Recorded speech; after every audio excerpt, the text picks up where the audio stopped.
If you stopped anyone in the village of Nzo and asked who the most beautiful woman was, they would almost certainly mention Kofo, the soft-spoken daughter of the richest cloth trader.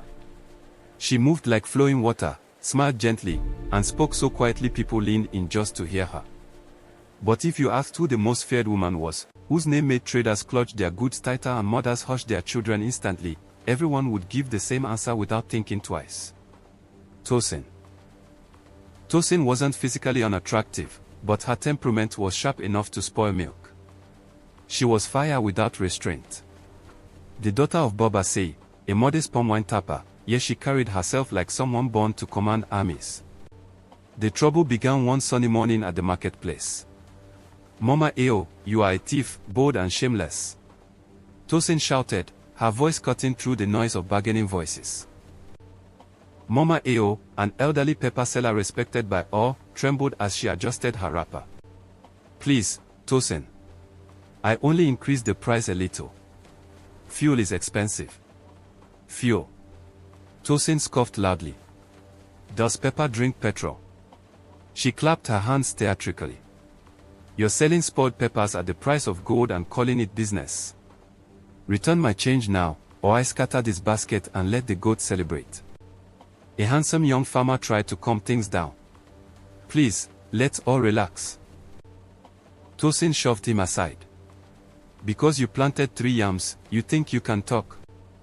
Go wash your face. You smell like bad choices." The crowd gasped. The young man retreated in shame. Tosin collected her change, hissed loudly, and kicked a wandering chicken out of her way as she left. That was Tosin. She argued with rain, fought with silence, and quarreled with peace itself. She had no friends, only people she had offended.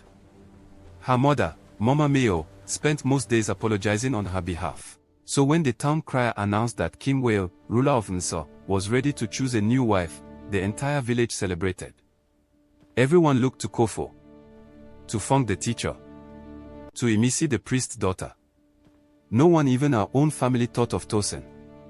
Her father secretly prayed she would fall ill and stay home. King Wale was young, powerful, and wealthy, but grief had drained him.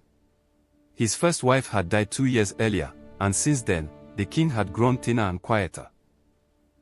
The chiefs urged him to marry again. "You need peace," they told him. "A gentle woman. Someone easy." The king said nothing. On the day of selection, maidens from 7 villages filled the palace courtyard, dressed in their finest. They danced, cooked, and answered questions.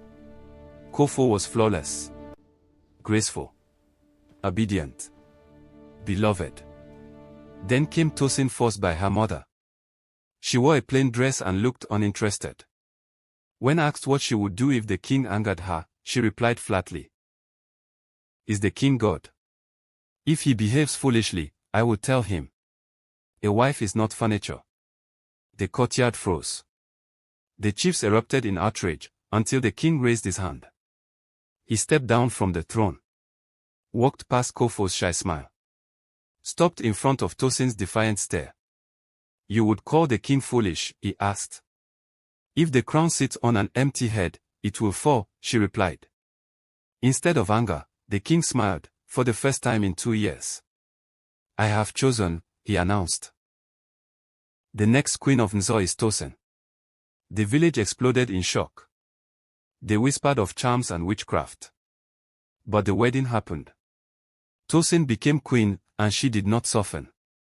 She chased the head cook out of the palace, exposed corrupt officials, blocked stolen funds, fired thieves.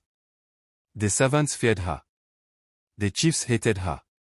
But the king grew healthier, stronger, happier. That terrified the corrupt chiefs. They plotted.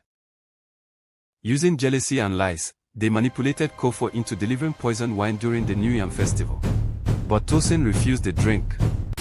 She was insulted, mocked, scolded by the king himself.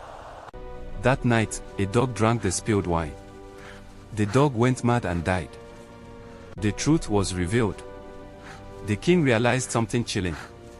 If Tosin had been polite, she would be dead. Her harshness had saved her life and his. The next morning, the conspirators were exposed. The chiefs were banished. Kofo was punished. And the village learned a lesson it would never forget. Sometimes the person everyone calls difficult is the only one brave enough to protect you. Years later, the king watched his stubborn son argue fearlessly with adults and laughed. The world has enough sheep, Tosin said calmly. He will be a lion. The king looked at the woman once called a menace and thanked the gods. The gentle girl would have buried him. The difficult woman saved him. And that truth shocked everyone. If you enjoyed this story, give a thumbs up, comment, and follow Law House for more interesting stories like this.